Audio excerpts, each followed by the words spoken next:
Shepnaz Podcast begins now. Hey everybody, and welcome back to the Shepnaz Podcast. I am Pastor Zack, your host. So glad that you're joining us today. Today we're going to be picking up right where we left off on an amazing message from Dr. Geoff Kunselman and his message from our South Central Ohio camp meeting that happened on opening night. You know, yesterday we talked about transformation, how Jesus changes our lives and calls us forward. Today we move into what that transformation really looks like.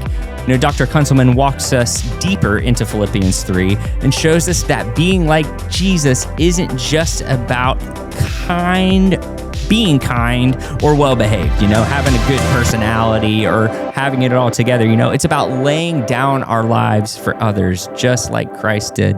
You know, this is a challenging and inspiring word about surrender, compassion, and stepping into the needs and suffering of the people God places in front of us. Let's take a listen. We talk about being Christ-like. We hold it up as our denominational mission of making Christ-like disciples in the nations. However, as I often just listen and watch and read and just pick up on what often people think about that, a lot of times it just comes down to, well, it just means being nice. You know, Jesus was nice. So being like Jesus, it's, you know, ought to be nice, and being nice is good. Never getting upset. You know, you lose your cool, and it's like, well, that wasn't very Christ-like. I just ought to, you know, don't get upset. Or doing nice things for people, being helpful. But watch this. Watch this now. Being Christ-like, the ultimate of being Christ-like, is laying down ourselves and our lives like Jesus for the sake of others. These verses are the personal application, the mix, as it were, the second half of chapter 2, where Paul exhorted his readers, let this mind of Christ be in you, who in the form of God did not consider it robbery to be equal with God, but made himself of no reputation, taking the form of a bondservant, being found in the appearance of man, humbled himself and became obedient to the point of death, even death on a cross. Nazarene teacher, missionary, and theologian Dean Fleming writes, quote, being conformed to his death for both Paul and his audience means living out the cross-shaped story of Christ. Michael Gorman calls this cruciformity. Christians living out their lives in conformity to the love of the cross. It is laying down your life for the sake of Christ and for the sake of those whom he loves. You see the connection here between entering into the sufferings of Christ and knowing him better? They're not unrelated. They're not silos. It's not over here I come to know Jesus and over here I become like Jesus. It's in becoming like Jesus we know him better, and it's in knowing Jesus that we become like him. And it is in sharing in the sufferings of Christ we become more like him and we know him more deeply. And that's not a topic that we often talk about in American Christianity. Entering into the sufferings of Christ.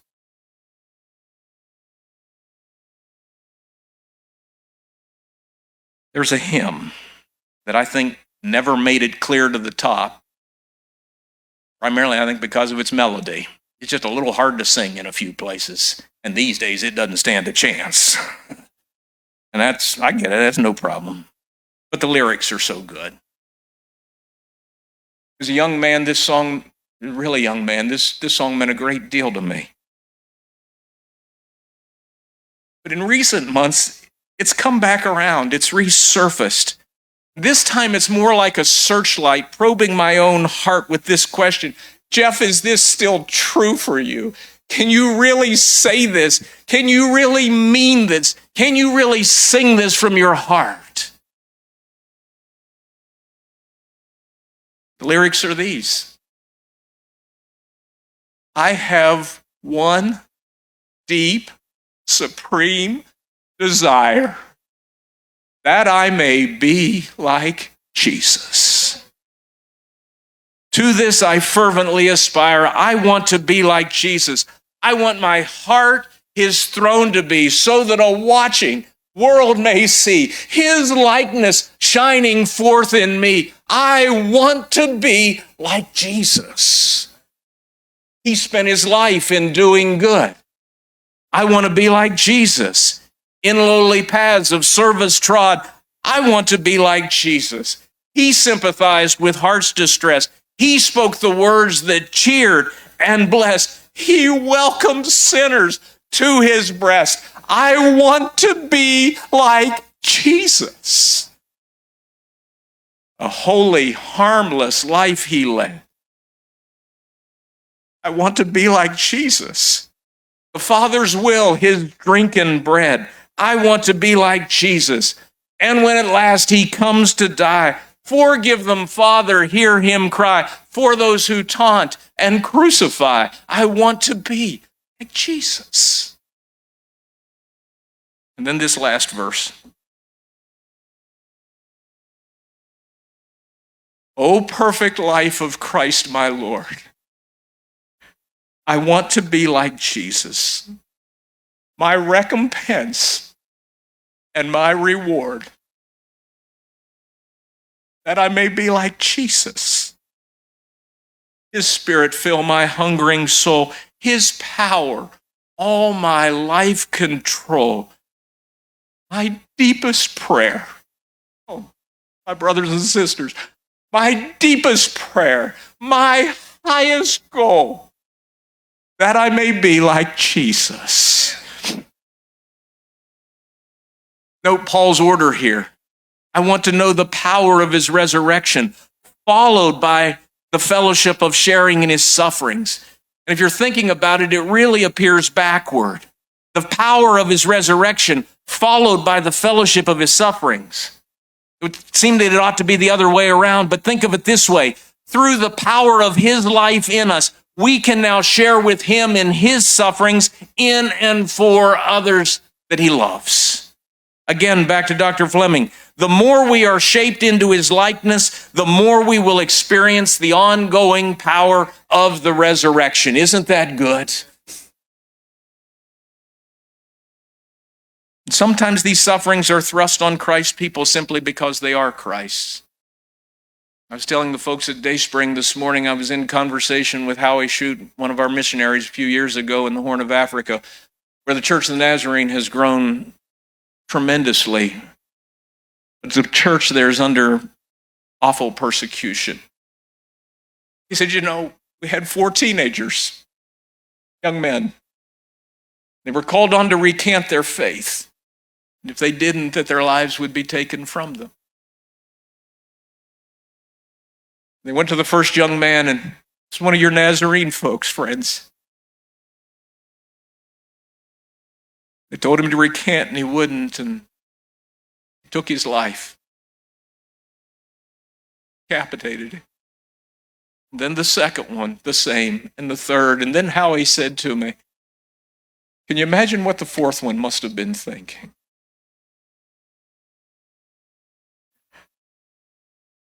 And to this very moment, there are believers around the world who suffer because of the name of Christ. And all the while, there are those who have willingly and voluntarily chosen to suffer for and with Christ by entering into the pain of others.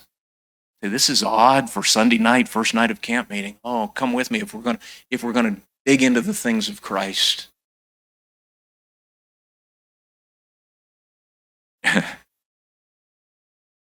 Back in my former life, when I was still considered in the fellowship of superintendents, you remember what that was like, Brother Greg? Yeah, Dr. Mason here and Trevor, now we've just been set aside. Not really. These dear men, they spend so much time in the car, all over the place. You about go crazy. You know, you can only listen to the playlist of 70s music so many times.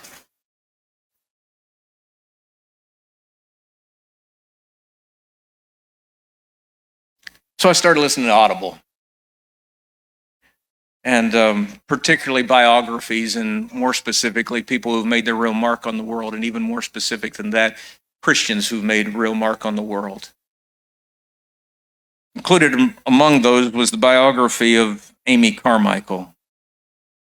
Amy was a young Irish woman, felt God's call to be a missionary in her life, and she went to sign up with China Inland Mission. She was just in her early 20s, and because of her health, they wouldn't accept her. A couple years later, she tried again, but this time with a different agency, and she wanted to go to Japan, and she went for a year and a half, and again, her health was so bad that they sent her back home. Time passed. She was doing the best that she could. Then there came an opportunity or a call to go to India, and she did. After her arrival and observation of the work there, Amy became disturbed. She became disturbed because the mission organization with which she was associated had become quite ingrown. There were very few converts, very few people coming to Christ, and she wondered how this could be. Even more so, she was horrified by what she saw going on. And one of the things that distressed her the most was the way that these teenage girls were treated. They were sent to the Hindu temples and exploited there. They were assigned to the roles of being temple prostitutes for the Hindu priests. An awful thing. Amy thought and prayed hard about what she could do. Dramatic story. She snuck one away in the dead of night and hid her. And then another under the danger of herself. Finally, she bought some property in a remote area and opened what amounted to an orphanage with a school. Her plan angered the Hindu priest. They went to the British businessmen and said, "One of yours is creating problems." The businessmen went to the mission leaders and said, "One of yours is creating problems. You must stop her." The missionaries came to Amy and said, "You cannot do this anymore." And Amy asked, "But what about the girls?" And they replied, "It is sad, but it's not our issue." Exhausted, broken, under-resourced, and with little, really no support, Amy went to her room. She got down beside her bed and prayed, "Lord, I've done everything I could, but it hasn't helped. I give up. It's not my problem anymore." In that moment, Amy Carmichael said she saw Jesus. He was kneeling, not by an olive tree in the Garden of Gethsemane, but underneath an Indian tamarind tree. She could see tears coursing down his cheeks.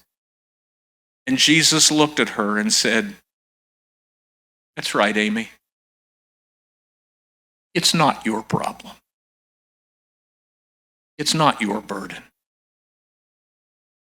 It's my problem, and it's my burden. But I am looking for someone who will help me bear it."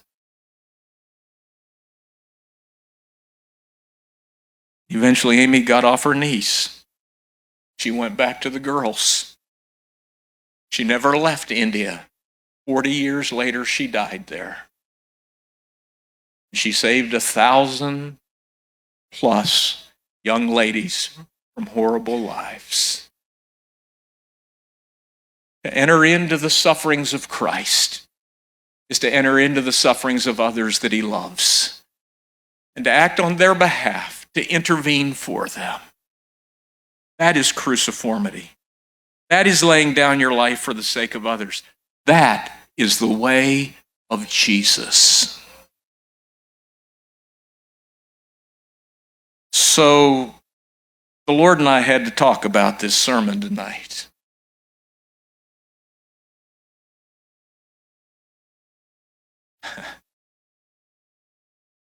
And where I just had to leave it with him was, Lord, I'll do that. And I'll just have to tell you all, you have to fill in the blanks from here on out.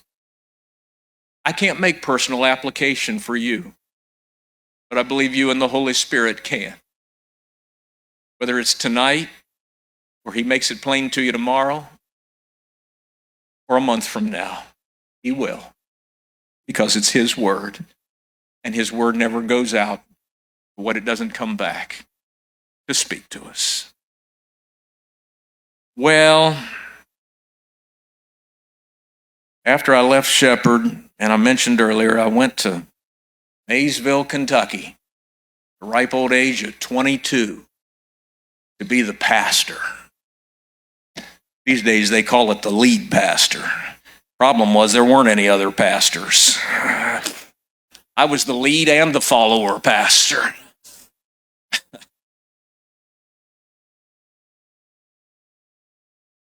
DS called me. I wasn't too sure he really wanted me. Here's how I know this now. I didn't understand it then, but when he called, he said, when you come to the Ohio River, when you cross the bridge, there'll be a tobacco barn on your left. You'll turn left at that tobacco barn. You'll go by several more tobacco barns. And when you get to the liquor store, you'll turn right. Actually, it wasn't just a liquor store. It was a liquor and shoe store. I've never seen another one in all my days, a liquor and shoe store. But actually, it's rather brilliant if you think about it. You do too much drinking, you're going to be doing a lot of walking. And you make a right there and you go down 2 blocks and there's the church. Now, Dr. Eddie also pastored there. I was John the Baptist.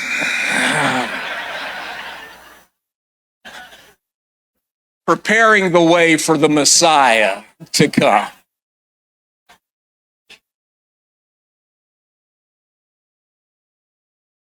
"13 off-street parking places, fake yellow bricks, and fake stained glass."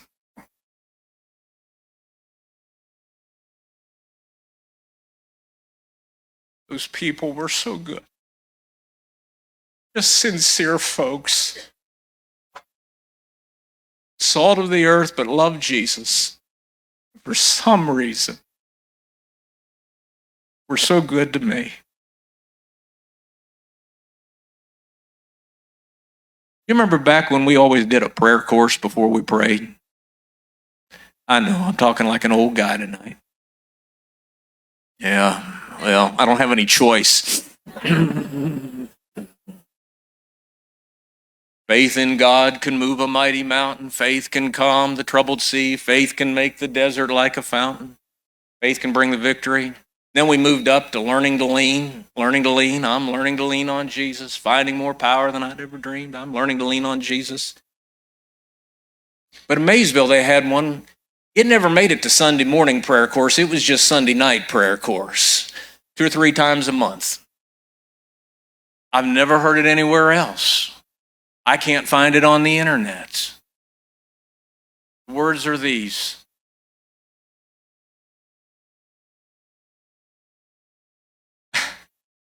Make me more like you, Jesus. Make me more like you. Give me a heart that's filled with love. And make me more like you. Help me fill in the blanks tonight. We're going to sing that in a moment. Poor Brother Dan, I dropped it on him. He's so good. He's never sung this before. You've never sung it before. I don't know. Eddie and Diane, did you ever sing it? You did. All right. I thought maybe they were up to the Gaithers by the time you got there. I didn't know. Come on, Dan. Stand with me. I'm done. But I don't think the Lord's done, is he? What if on the first night of camp meeting, South Central Ohio, 2026. A whole bunch of us just said, I want to be more like Jesus. Imagine across this district if every church and every pastor and every layperson, the thousands of you, if every one of us just got earnest about saying, I just want to be more like Jesus. Every day, every way, what I think, what I say, what I do, and I am willing, whatever the Lord puts in front of me, I'm willing to enter into the sufferings of the Lord for the sake of those whom He loves. I'll go anywhere, do anything, be anything for Jesus' sake. Imagine. But imagine what it might do for your own heart. Just this week, just to lean in. Night after night, every service, I want to be more like Jesus. Man, that is a really powerful message that really stays with you. You know, the call to be like Jesus isn't just a nice idea. It's a daily decision, a decision to surrender, to love deeply, and to say yes when God invites us into someone else's story, even when it's uncomfortable or costly. You know, maybe today your prayer is kind of simple. Maybe your prayer is something like, Jesus, make me more like you. You know, as you head into the rest of your day, take a moment and really reflect. What might that look like in your life right now, today, in your situations that you're going through? You know, we just want to say thanks so much for spending time with us today. We really hope that you got a lot out of this message. I know I did. It was a really powerful moment to really learn about what it looks like to step into a life of Jesus that we've all been called to do. We hope you have an amazing day. See you next time. This podcast is a production of the Shepherd Church of the Nazarene, Gahanna, Ohio. Email to podcast@shepnaz.org and let us know what you think.